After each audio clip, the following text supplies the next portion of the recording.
आजमगढ़ अखिलेश यादव, मुलायम सिंह यादव, यादव परिवार का गढ़ माना जाता था। इस गढ़ को ढहा दिया निरहुआ ने। निरहुआ ने अपनी उम्मीदवारी सामने आने के पहले ही आजमगढ़ में अपना प्रचार करना शुरू कर दिया था, लोगों से मेलजोल बढ़ाना शुरू कर दिया था। निरहुआ के लिए आजमगढ़ कोई ऐसी जगह नहीं थी जहां के लोग उन्हें ना जानते हों। उनकी लोकप्रियता खासी थी इस क्षेत्र में, पूर्वांचल के इस क्षेत्र में निरहुआ एक स्टार के तौर पर जाने जाते थे। यही वजह है कि अखिलेश यादव जैसे मजबूत कैंडिडेट के खिलाफ पिछले लोकसभा चुनाव में उन्हें उतारा गया था। हालांकि उन्हें हार मिली थी, इसके बावजूद निरहुआ को 3 लाख से ज्यादा वोट मिले थे, जिससे बीजेपी का एक कॉन्फिडेंस बढ़ गया था कि कहीं ना कहीं निरहुआ अच्छी पैठ आजमगढ़ में रखते हैं। बहरहाल एक बार फिर लोकसभा उपचुनाव का मौका आया और निरहुआ को वापसी करने का मौका मिला। इस मौके को उन्होंने नहीं गंवाया और वापसी की। सामने अखिलेश यादव न होकर धर्मेंद्र यादव थे। अखिलेश यादव ने अपनी सीट को छोड़ा, जिसकी वजह से यहां पर लोकसभा उपचुनाव हुए।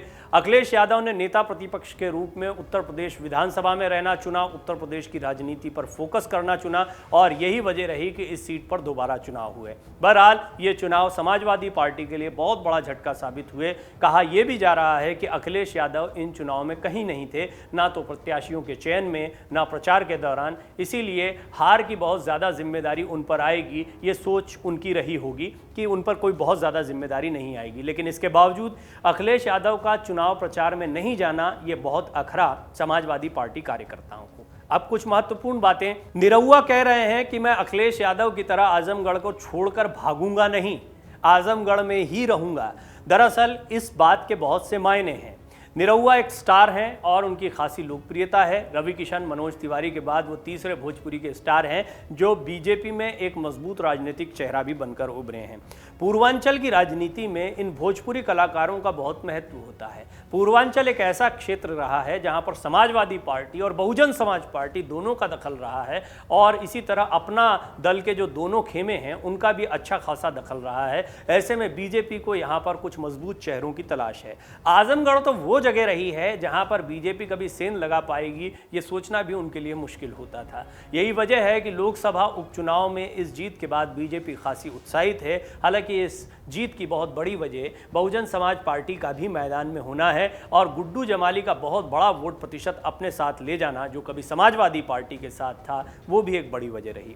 दरअसल पिछले लोकसभा चुनाव में जब निरहुआ को अखिलेश यादव ने हराया था तो बहुजन समाज पार्टी का सपोर्ट भी अखिलेश यादव के साथ था, राष्ट्रीय लोकदल भी साथ में था, कांग्रेस ने भी अपरोक्ष रूप से उन्हें समर्थन दिया था। ऐसे में अखिलेश यादव बहुत मजबूत थे। 6 लाख से ज़्यादा वोट उन्हें आजमगढ़ के लोकसभा चुनाव में मिले थे। उनकी जीत बड़ी थी, इसके बावजूद 3 लाख से ज़्यादा वोट लाने वाले निरहुआ को हल्के में नहीं लिया गया, क्योंकि निरहुआ अकेले थे और अकेले ही बीजेपी ने बहुत सारे दलों से लड़ाई लड़ी थी। अब वो एका उत्तर प्रदेश के विपक्ष में नहीं देखने को मिलता है और लोकसभा चुनाव में तो निश्चित तौर पर इसमें बड़ी फूट पड़ सकती है। लोकसभा चुनाव में भी सीटों के वितरण को लेकर हमेशा खींचतान बनी रहती है। ऐसे में बीजेपी को जहां इस मोर्चे पर बहुत ज़्यादा सोचना विचारना नहीं है, वहां समाजवादी पार्टी को या बहुजन समाज पार्टी को और अन्य दलों के साथ में जो समीकरण बना रहे क्षेत्रीय दल हैं, उनके लिए चुनौतियां ज़्यादा रहने वाली हैं।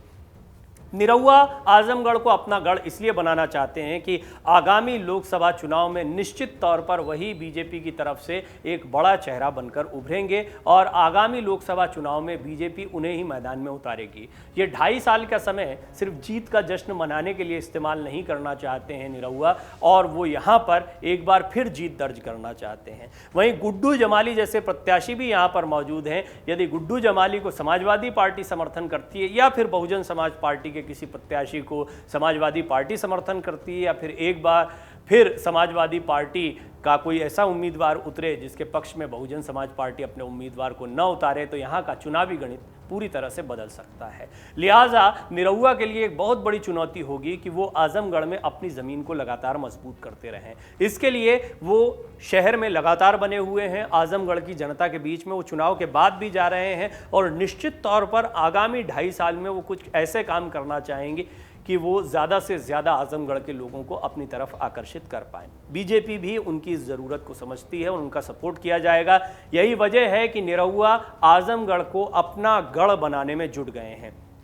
ये बीजेपी के लिए एक एक्सपेरिमेंट ग्राउंड भी है। इसी तरह से अलग अलग जगहों पर क्षेत्रीय नेता या क्षेत्रीय चेहरे अपनी ज़मीन को मजबूत करने के लिए काम करें तो ये बीजेपी को बड़ी कामयाबी दिलवा सकता है। सभी जानते हैं केंद्र की सत्ता का रास्ता उत्तर प्रदेश से होकर गुजरता है। यहाँ की 80 लोकसभा सीटें बहुत महत्वपूर्ण होती हैं और यहाँ पिछली बार जो बीजेपी को ज़बरदस्त कामयाबी मिली थी वही कामयाबी रही कि बीजेपी पूर्ण बहुमत की तरफ बढ़ पाई। एक बार फिर प्रधानमंत्री नरेंद्र मोदी का चेहरा सामने होगा बीजेपी की तरफ से, एनडीए की तरफ से। विपक्ष लामबंद हो रहा है, ऐसे में उत्तर प्रदेश की राजनीति पर सभी की निगाहें रहेंगी, खास तौर पर उन सीटों पर जो समाजवादी पार्टी का गढ़ मानी जाती हैं। रामपुर, आजमगढ़ ऐसी ही सीट हैं।